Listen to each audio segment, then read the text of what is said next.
Hello everyone, how are you doing? This is Daryl Guberman. I am the CEO of Guberman PMC LLC, a quality consulting firm here in Connecticut. We've been in business now going on 13 years as of August 2024. My background is aerospace, medical implants, materials, printing, and plastic distribution. We dealt with every industry under the sun. Today, this video is about escapes that David Calhoun, when he was being interviewed by MSNBC, he didn't know. He stumbled. Here's a guy making $22 million with the basic words that are formulated. By the way, escapes means rejection. It would have been safer for him to say rejections. Instead, he stumbled on escapes. It makes him look very poor, in a very poor light. I've been involved with quality for a long time, and that guy should not have his job. He should have been left at GE, at a desk, pushing his pencil, and that's it. But maybe a buddy of his, maybe somebody pulled him over from GE. You destroy one company like Jack Welch and he did, I guess he could destroy Boeing too. So let me give you a background on me so that you get a little bit of flavor of who I am and what I do. As Daryl Confucius said, it is not the droplet of water that wears away the mighty stone, but it is its persistence. And Daryl Guberman is persistent. I should be the guy. They should bring me in to Boeing, and I would run it better. And let me give you my education, because that guy, here we go. The materials, first of all, I have a BS degree from Southeastern University in management. I ended up taking technical courses while in aerospace. The materials, and in fact, I set the standard for the aerospace company as they did not want to accept independent study as a viable form of education, except they were paying for these courses to many people throughout engineering who used to take it and the company would spend about $1,000. I'd have to take the same course, the same tests, independent study, and I made sure, and if you want to see the letter, I'll gladly send you a letter. I kept it because I was proud of that moment because I changed their attitude and their format for independent study, and this was back in 1990. Materials Engineering Institute, Metals Parks, Ohio, a fantastic organization. American Society for Metals runs it.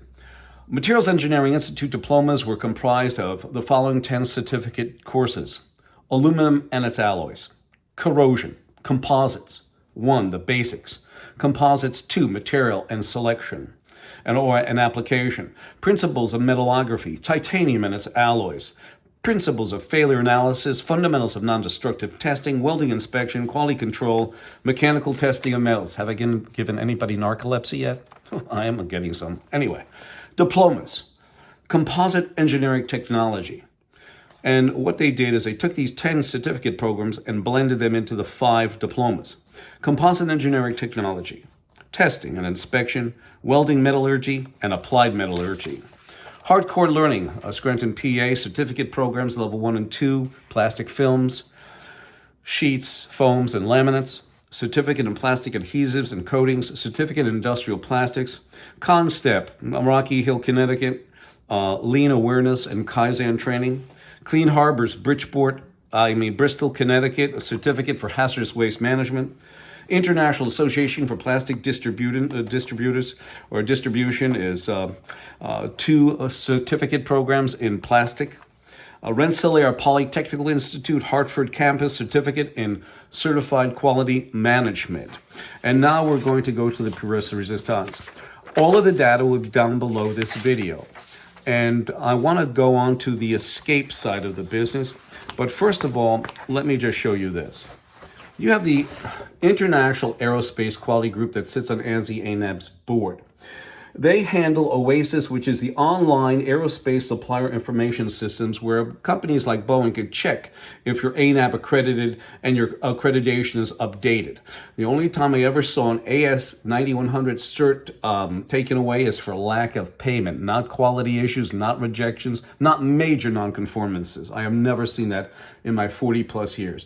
So you have the IAQG sitting there, and the IAQG is controlled and manipulated by Boeing. Don't let anybody kid you. I have the data. Mr. Tim Lee was on it at the time when he said, we must keep integrity here and keep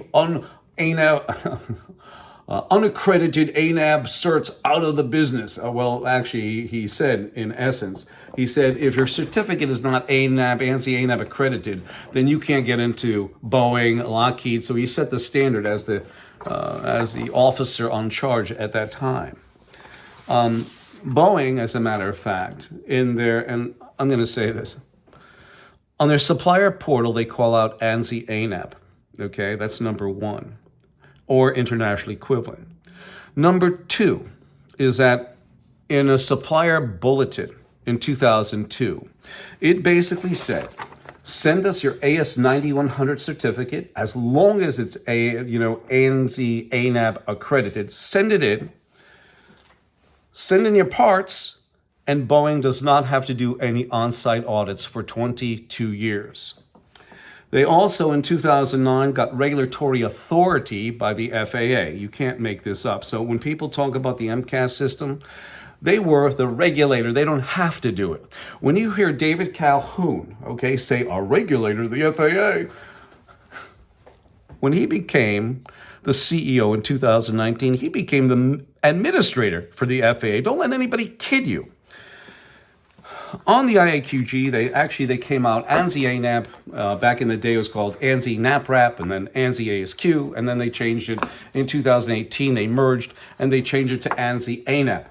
ANSI took over complete control over ANAB. Now, mind you this, ANSI and ANAB are underwriters for the International Accreditation Form, which is a repository for both national and international accreditation bodies. They take full responsibility along with the International Laboratory Accreditation Cooperation in Australia. They take full responsibility for being an underwriter, which means they take systematic and product failure, and it's on them.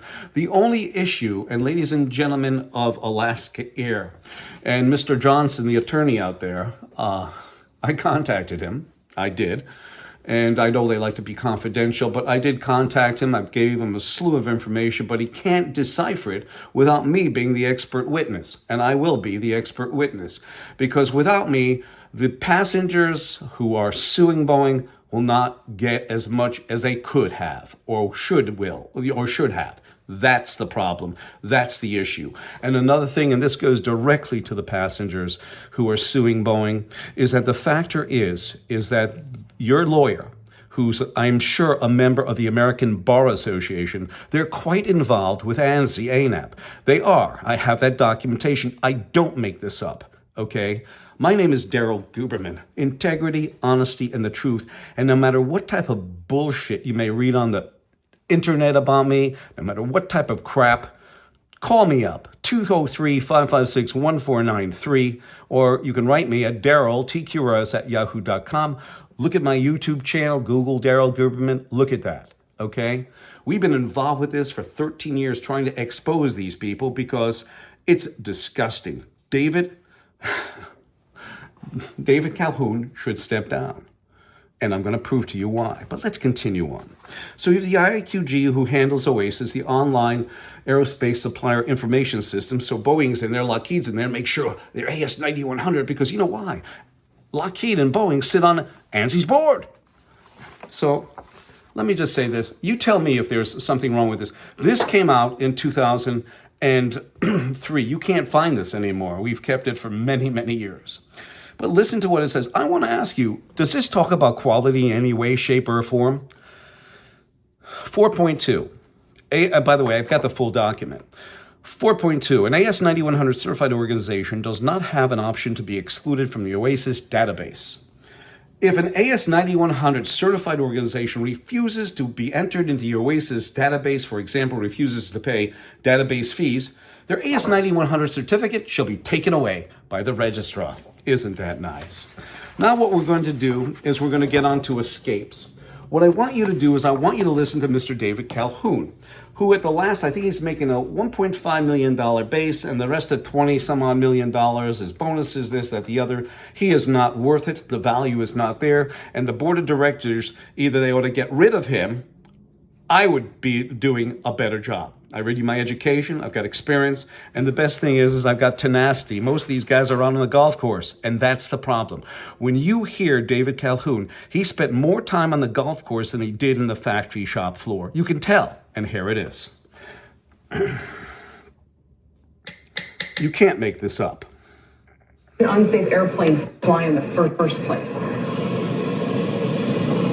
Because a quality escape occurred. Can you explain what that means? What is a quality escape? I think that's the description of what people are finding in their inspections. Anything that could potentially contribute to an accident. Dave Calhoun was quick to take responsibility, saying Boeing is accountable. But when pressed on exactly what had taken place, had an odd response. How did an unsafe airplane fly in the first place? Because a quality escape occurred. Can you explain what that means? What is a quality escape? I think that's the description of what people are finding in their inspections. Anything that could potentially contribute to an accident. He did not know. And here's a guy who's been at Boeing since 2009. He didn't know the basic terminology for rejection, an escape. He's been there for, 16 years, and he doesn't know? Shame on him collecting his money, playing golf, and taking names. He should be fired. He should be released before the real disaster happens. Now, this is the IAQG. This is what the term escape means. I'll try to decipher it for you, ladies and gentlemen, for those of you who aren't in the aerospace or privy to these definitions. It's like this: a product released from an internal or external supplier or sub-tier supplier that is subsequently determined to be non-conforming to contract and or product specification requirements. That's basically talking about how it is against the blueprint. Everything is on blueprint. If it's against the blueprint, it's against requirements, and it gets rejected. Whether it's from a supplier or subcontractor, it'll get rejected. So what I'm going to do is I'm going to read you the escapes. And this, when I say ANAP, it is a combination. It is ANSI, ANAP, the IAF and ILAC, which I already told you, and Lockheed and Boeing and Lockheed, all make this aerospace jargon up. And let me read it to you. The word escape. The word escape has been selected by the ANSI, ANAP, IAF, ILAC, and Boeing and Lockheed crowd to describe their defined so-called deficiencies. They have selected well because the word escape reflects their mentality and exposes their dirty methods and purposes. Who escapes? People who are fugitives from justice, or people generally fleeing from lawful or true or valid authority. The fact is that the ANSI, ANAP, IAF, ILAC, Boeing, and Lockheed crowd truly think of themselves as escapees, because they duck and hide from the light of truth, in that they boast of accreditation is a deceitful sham. Thus, like cockroaches under the beam of the flashlight in a darkened room, they run trying to escape from responsibility for the lies they tell and the fees they charge for the worthless paper and phony audits. Yes, their use of escape is as criminal slang for what they do. If one listens to them long enough, it becomes evident that their language reflects their greedy and worthless behavior. My telephone number is 203-556-1493 or Daryl, DARYL, TQRS @yahoo.com. I thank you.